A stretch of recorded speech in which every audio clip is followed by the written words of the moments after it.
Muy buenos días, Wilson. Un gusto saludarlos a todos ustedes y gracias por este tipo de preguntas que son bastante interesantes, que tienen que ver mucho con el entorno social y cultural donde vivimos. Pues el tema de la Pachamama es un tema bastante amplio, fundamentalmente porque estamos cohabitando este espacio y normalmente lo que sucede es que celebramos el mes de agosto y mucho descuidamos el mes de febrero. Los 2 meses son fundamentales para el mes de la Pachamama, ¿no? En todo este contexto. Bien, licenciado, gracias por acceder a esta entrevista. ¿Por qué es importante el mes de agosto, licenciado? Bueno, más que agradecer los productos recibidos, lo que estamos haciendo es estimular a la Pachamama a que vuelva a convertirse en ese entorno de fertilidad. No nos olvidemos que en el calendario andino, que tiene que ver mucho con un calendario agrícola, con un calendario pecuario, con un calendario relacionado con el tema minero, el tiempo vinculado con el 21 de junio es el tiempo donde el sol se alejó lo más posible de la Tierra y a partir de eso es que se tienen que celebrar una serie de rituales. En este primer caso, los varones tienen que cantar y estimular a la Pachamama para que se vuelva a reactivar. Entonces tenemos todo este mes de agosto, que implica nuevamente reactivarla, porque ya en el mes de septiembre, octubre, fundamentalmente en noviembre, es que ya se generan las primeras siembras. Y para esto luego ya se reactiva otro tipo de elementos vinculados con el periodo del Janipachi. Entonces este tiempo es el tiempo, digamos, de pedirle a la Pachamama que se reactive, que nuevamente articule todas sus fuerzas para que podamos renovar otra vez este concepto de vida que es fundamental en el contexto andino. Es el tiempo en que la Pachamama está descansando, tenemos que ayudarla a que comience a generar ese proceso vinculado con la fertilidad. Bien, licenciado Milton, entre otras las preguntas importantes que queremos realizarle, en el área del comercio, ¿cómo se ve o cómo se puede describir lo que es la Pachamama? Hemos visto que, bueno, en las calles muy conocidas, por ejemplo, en la ciudad de La Paz, vamos a llamar allá en la calle Santa Cruz, se realiza tipo de ofrendas. ¿Qué son estas ofrendas para la Pachamama? Bueno, actualmente lo que ha sucedido es que nos hemos cambiado de espacios, ¿no? Ahora somos habitantes urbanos y entre comillas, estos conceptos relacionados con la Pachamama se han modernizado. Obviamente, ha habido como una especie de apropiación de la Pachamama del concepto de modernidad.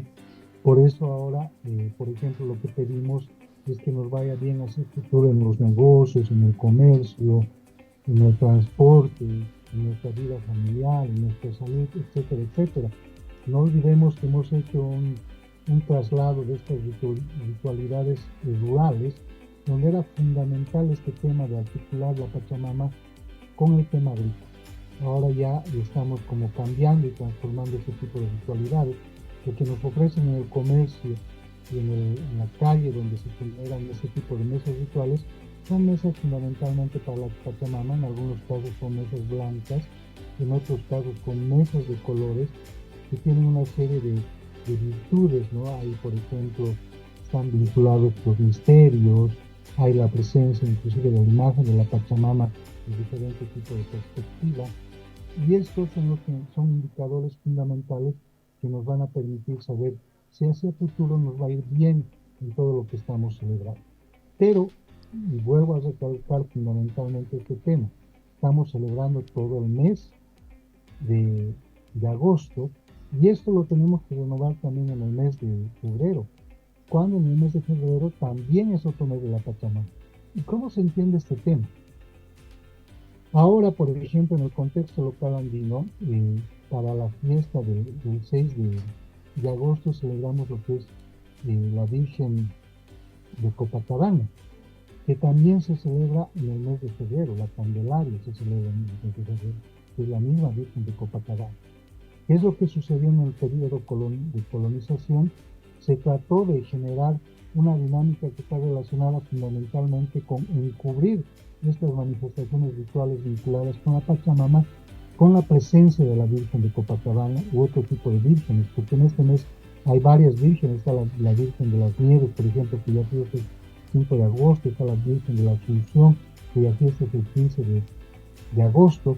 Entonces, este mes es fundamentalmente relacionado con este descanso de la Pachamama, y es el tiempo también donde afloran los caricides, que están aprovechando ese descanso de la Pachamama para atacar a sus víctimas. El Caricidi es un personaje local que está vinculado con sacar grasa y sangre en los contextos andinos. Bien, licenciado, es importante esas puntualizaciones también con respecto a la celebración del mes de agosto. Hay una importancia relevante también, licenciado, esta relación, el ser humano, la Pachamama, la cosmovisión andina, las ofrendas. Cuán importante también es los lugares, ¿no?, donde se ofrece también estas ofrendas, las illas, donde los lugares sagrados también. ¿Por qué la importancia de ofrecer estas ofrendas en lugares altos? Por ejemplo, la concentración en estos días va a ser en el sector de la cumbre. Pero la importancia que tiene también estos temas, ¿no, licenciado? Un poquito para entender esa armonía de la naturaleza, la Pachamama en este caso, con la fe de la gente. Sí, eso también me parece bastante importante, ¿no? O sea, a veces confundimos las apachetas con los apus. En este contexto y en este momento es mes de celebración en las apachetas. Son lugares altos, pero no muy altos, están relacionados directamente con el manejo de la Pachamama y este manejo espacial que es bastante significativo.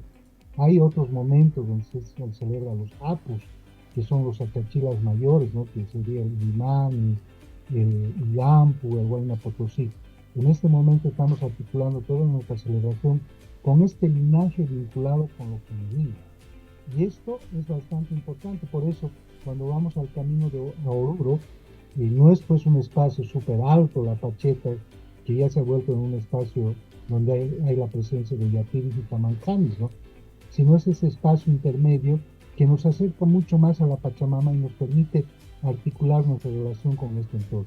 Y obviamente esta celebración tiene que realizarse a lo largo del mes, tal cual ustedes lo dicen, ¿no? Lamentablemente algunos dicen es el día de la Pachamama, y no es así. O sea, tenemos otro tipo de visión en el contexto andino.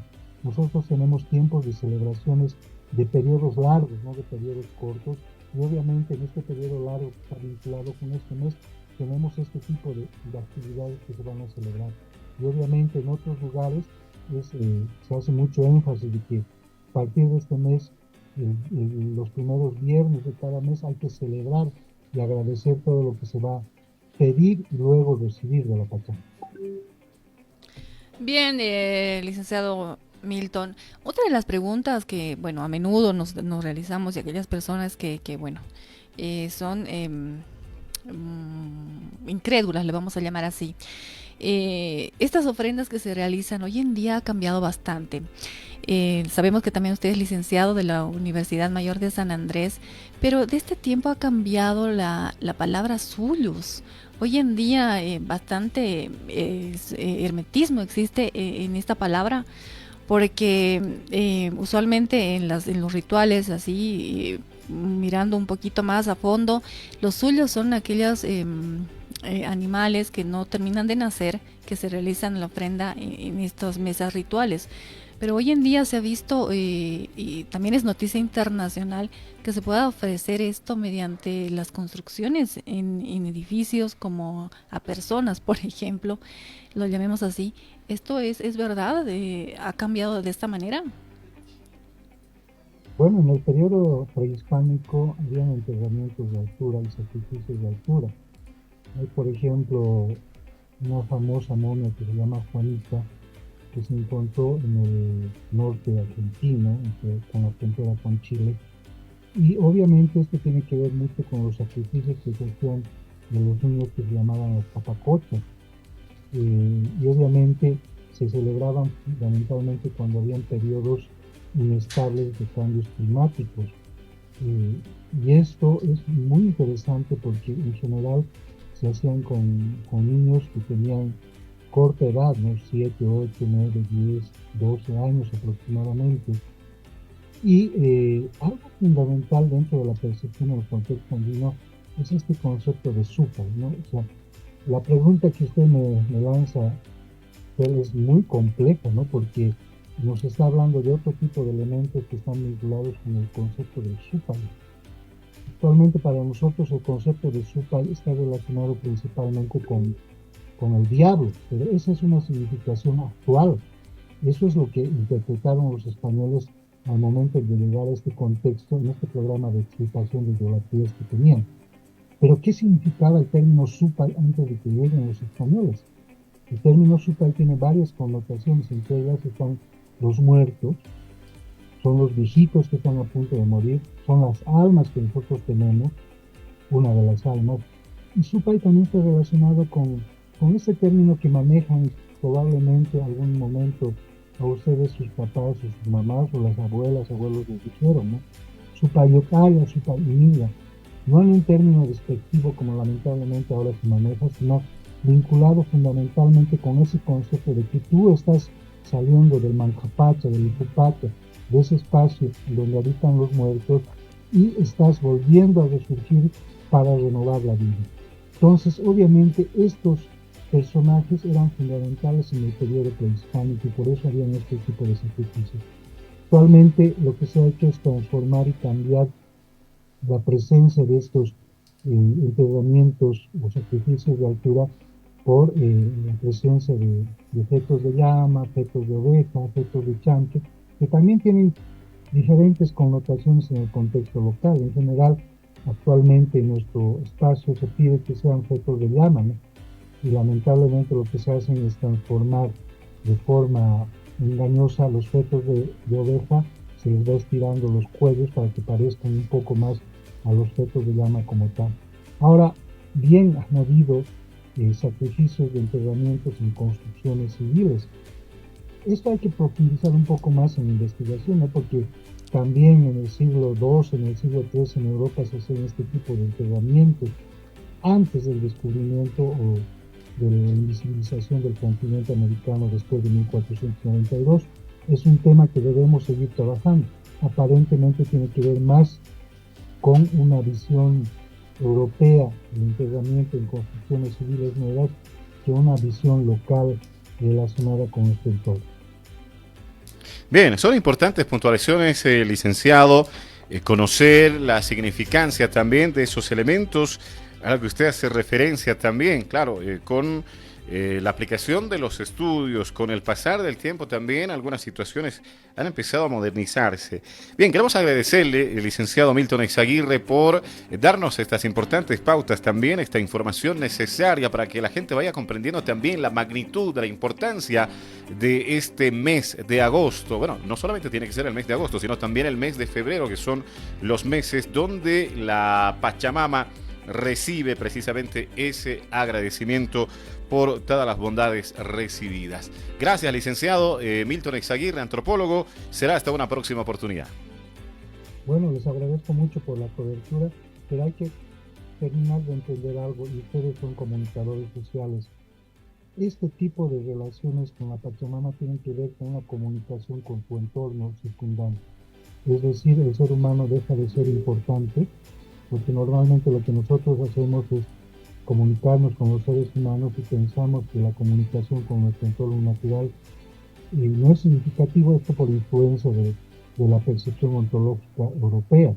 En nuestro contexto local es fundamental el comunicarse con el entorno natural, tanto con el viento, con el agua, con la Pachamama. Y a veces somos incrédulos, inclusive porque le llamamos sistema de creencias y tradiciones, ¿no?